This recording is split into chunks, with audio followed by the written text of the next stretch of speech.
everybody, and welcome along to another brand new video today, continuing my 15 days of Doctor Who with day 5, where today I'm also concluding a series of videos that I've been doing over the last, couple of months ultimately, looking back over series 11, covering each episode in a little bit of depth, having rewatched it almost a year on or over a year on for some of these episodes, and just kind of seeing whether my opinions changed on this episode in particular, or whether they're still not very good, some of them, or if some of them are quite good. So yes, it's certainly been fun to give it a fresh watch again of Series 11, and overall I've reasonably enjoyed Series 11 on rewatch.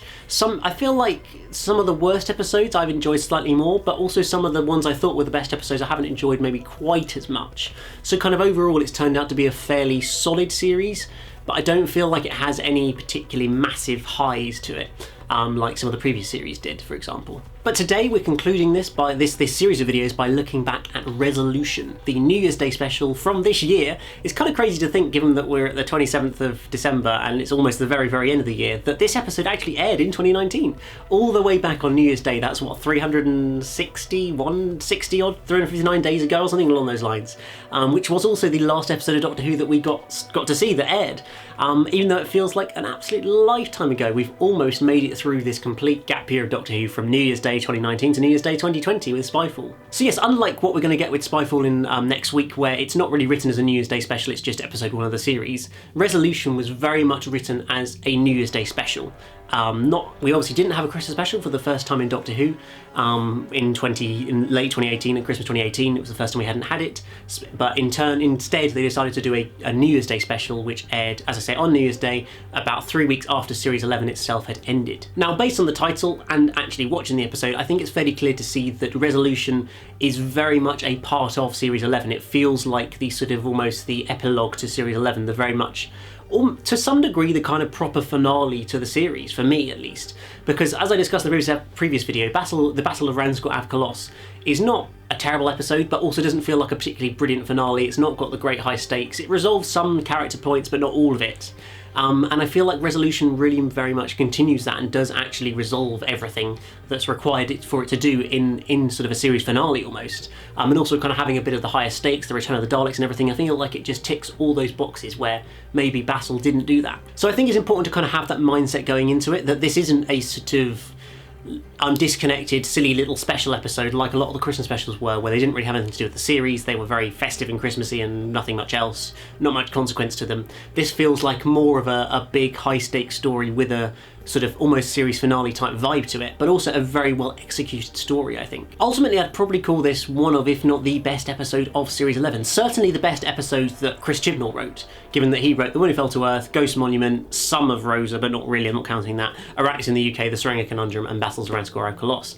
Resolution is definitely the best of that bunch, because it almost feels, I think, the most Doctor Who-y episode we'd had in Series 11. It kind of felt like, for the first time, this show was going back into the right direction, more towards what we're used to. Not just because it brought back a Dalek, but just the vibe of the programme felt more exciting, felt more interesting, it felt more classic Doctor Who in the way it was done. Yes, there's no denying the Dalek had a good impact on that.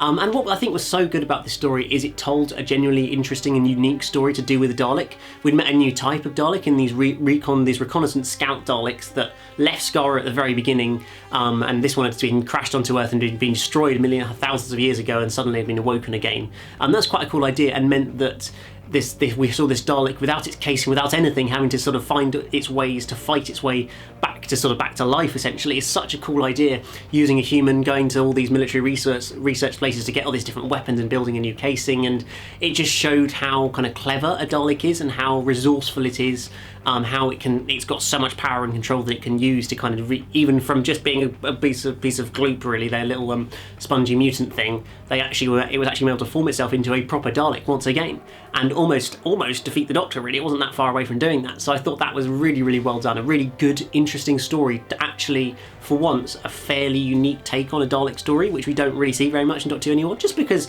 it's hard to tell it when you've done 20 odd Dalek stories in the past. How is it? It's not that easy to find something original, but I thought they actually did in this story. Probably one of the letdowns was the expectations we had, in that this story we thought was going to be we knew it had a Dalek in it, but we thought it was going to be a bigger Dalek story with lots of Daleks returning, seeing a new Dalek design and things like that. And obviously we've got a new Dalek design, but one that's a one-off, a kind of put together one, a rustic Dalek that would had to sort of be thrown together with spare parts in the episode, which is very much the plot requires, but meant we didn't get to see a new design Dalek or a big exciting Dalek war or anything like that. But that was mainly just down to people's expectations. I feel like in reality, this story was a really, really good story to tell. It was a good way to bring the Daleks back into the show by just introducing a single one and then sets it up for in the future. Probably the special coming after Series 12 that we'll be getting a proper Dalek fleet, some sort of big Dalek war or civil war or something, some big Dalek story where the groundwork's being laid by introducing the Daleks back into the show in Resolution. And throughout this episode for me it just felt quite exciting. It felt like most of it had quite a high pace. There's also a problem there, but it felt like it had quite a good pacing. It felt quite action-packed and exciting. You felt like the Dalek was a genuine threat. You watched it gun down 30-odd soldiers and a load of tanks like that. We haven't seen that for years being done by a Dalek. One Dalek gunning down on these people. Usually they'll kill one person and then get destroyed. That's how most Moffat Dalek stories went, at least. So that was it's so pleasing to see the Daleks really being sold as a proper threat and challenging to defeat again. Obviously the Doctor has to defeat them, and with the microwave it was a little bit kind of makes sense, but it was also a little bit silly.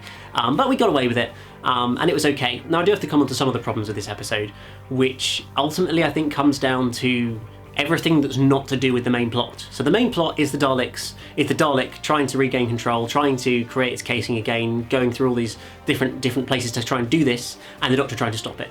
We also have this whole storyline about Ryan and Ryan's dad and a bit of Graham, and watching it again, it reminded me again, I remember I had this problem at the time, and it reminded me again of it just completely grinds the story to a halt every time we have one of these scenes with Ryan and his dad. Like that scene where they were sat in the sort of little coffee shop or cafe, and we've just seen all this action-packed stuff as the Daleks kind of trying to find out what's going on. I think it might have been I can't remember if it was before or after the police car chase thing, but that was all very, very exciting and action-packed, and then suddenly we've got a solid like 3-4 minutes of them just having a painful conversation about how he's been a terrible dad and all this. And it's nice, there's some good stuff in there, and it's some interesting, and it's some sort of real life kind of stuff, I guess, but it just doesn't feel like it really fits in this story. It almost feels like we're telling a quiet character story about family relationships and also a wacky sci-fi Dalek story and trying to mesh the two together.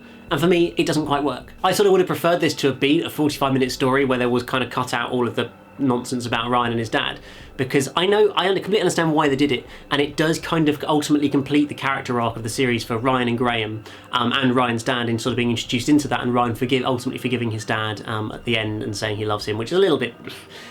Personally, I think they should have killed Ryan's dad at the end of this episode to show there were consequences to their actions, and that the Doctor can make a mistake and all that kind of thing, rather than, oh, they saved him, it's all fine, I love you now, Dad, it's all happy days, way, we're all happy families again. Like earlier on, I was actually quite pleased when you see the conversation between Ryan and his dad in the cafe.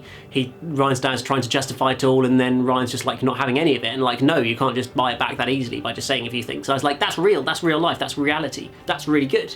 But then they kind of smashed through that by the end of the episode, him just saying, actually, no, it's fine, you're about to die, so I love you, I forgive you, it's all fine. That felt, I don't know, it just felt a little bit false to me. I can understand him saying it in the moment because he thought his dad was going to die, but then kind of seemingly continuing that afterwards was a little bit pointless, and I didn't feel like it was earned, particularly, I think. But to be fair, these scenes do very much completely close the chapter on Grace and the effect she's had on these different characters, and causing the friction between Ryan and Ryan's friction between Ryan and Ryan's dad, and the whole Ryan Graham relationship as well. It feels like that's all been completely closed off now. Hence why I feel like this is such a part of Series 11, this story as well, rather than being a special on its own. It's because it has completely shut off those character arcs, or finished them, concluded them in the best way it possibly can. I think to be able to prepare them sort of for a clean slate to go into new adventures into Series 12, where we haven't got any baggage carrying over from the previous series. And I think that's a good thing rather than a bad thing. I don't think we needed any of that to carry on for other series. It sort of was dealt with well enough within Series 11, and I'm happy that it's being concluded now. The one other abysmal thing I have to say about this story is the terrible scene, which I said it at the time and I'm saying it again, the terrible scene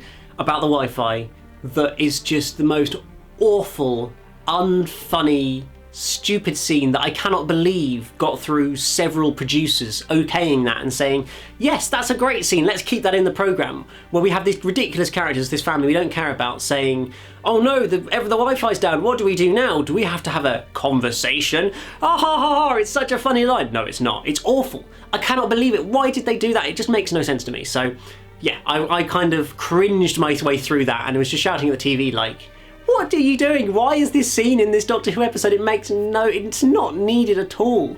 It's kind of like Chris desperately trying to be like Russell T Davies in terms of giving the story scale by seeing real families and how it affects their lives, but just doing a terrible joke in it. It's not good. Anyway, it's not a big thing, but it's just 45 seconds I wish were not in this episode. But overall as a story, despite its problems, I do think it's a very, very good episode. The whole Dalek plotline is really, really good. I think it's one of Jodie's best episodes, probably. I really felt like in this story, I bought into her as the Doctor. Not necessarily for the first time, but more than ever, I felt like I'm just watching the Doctor. I'm not thinking about the fact she's a woman, that she's the new Doctor. I'm not thinking about that. I was just thinking about this is the Doctor facing the Daleks, and that's it. And that, I think, proves how much good a job Jodie was doing by this point in terms of just really sort of bringing out the character of the Doctor into this, and we're really sort of identifying with her a bit more and recognising her as the Doctor for the first time. So I was really pleased to see that and sort of feel that in this episode whilst watching. It was really, really good. And as I say, I liked how it kind of wrapped things up, left things very much completely closed off and ready for them to just go off on brand new adventures and set up ultimately what will be Series 12. So yes, overall Resolution is probably one of the best episodes of the Series 11 filming block of episodes, or whatever you want to call it, as it is essentially part of Series 11. I think it's right up with the best ones they did. It's definitely the best episode that Chris Chibnall's written, and if Series 12 kind of continues in this vein but sort of improves on that and works further into this style of storytelling, then I think Series 12 will be really, really good. It certainly gave me a lot more optimism than most of Series 11 did, shall we say. But as always, let me know down in the comments below, guys, what you thought of this episode. Do you enjoy Resolution? Do you enjoy the Daleks in it? Do you think that some of the character stuff's good or bad, or slows it down, or just isn't enough, or whatever? I'd love to hear your comments, your thoughts on the episode down in the comments below. But apart from that, I hope you enjoyed day 5 of my 15 Days of Doctor Who. Of course, I'll be back once again tomorrow for a brand new video. So look out for that, 7 PM tomorrow night. But apart from that, remember to hit that like button, that subscribe button if you're new here, and I'll see you again tomorrow for another video. Goodbye!